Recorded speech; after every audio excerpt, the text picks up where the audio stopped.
राकेश,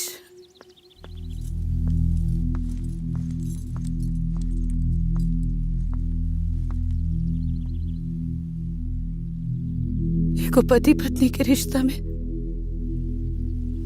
अगर प्यार तनी कम होके ना तो वो जीवन गुजारल जा सकेला, लेकिन अगर एगो पति पत्नी के रिश्ता में एक दूसरा के प्रति मन में सम्मान ना होके तो जीवन गुजारल असंभव है। वो दिन मंडप में आपके चुप रहला के वजह से हमरा के आपसे बहुत नाराजगी रहे, लेकिन आज जब सब केहू हमरा खिलाफ बा,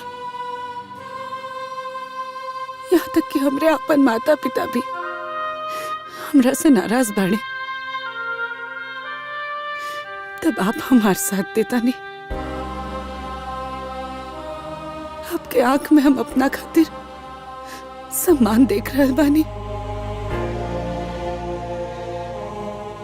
और एगो औरत के अपना पति से बस यह सम्मान चाहिए।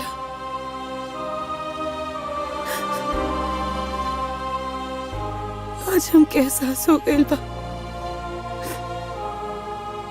कि आपसे अच्छा जीवन साथी हमरा खातिर केहू हो ही नहीं के सकत, और इतना अच्छा जीवन साथी खातिर हम केहू से भी माफी मांगे खातिर तैयार बने।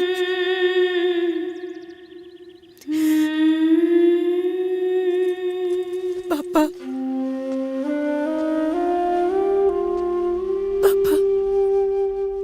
हमरा के दुनिया के ऐसा कोनो जीतना चाहिए जो आपके यहाँ रह के मिले। अरे ना ना बेटा ना, हम रउआ सब लोग से हाथ जोड़ के माफी मांगता नहीं, हमरा के माफ कर दी और हमरा के विदा करा के अपना घर हमरा ससुराल ले जाई। एक मिनट, विदाई एक शर्त पे हुई, एक शर्त पर।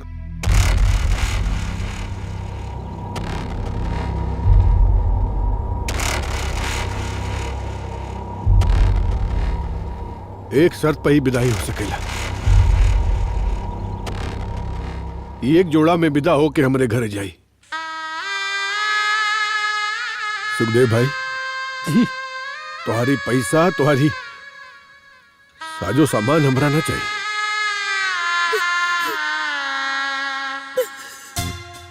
हमार पतो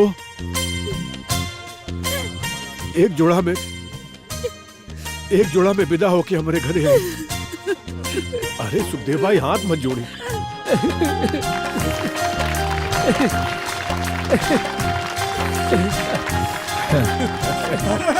गजब बेइज्जती बा भाई है? आपसे हम कसम खाता नहीं कि न दहेज 1 रुपया केहू के लेवे देव न देवे देव। अब पैसा के हिसाब से ना योग्यता में बियाह होई। हाँ पूछन पड़े जी जनाब, जा मरदवा, हाँ हम देती कुर्बानी, काला बियाह तू साचू बाहर भर ये बुब्बा। अब हम फायर करी का ना भाई।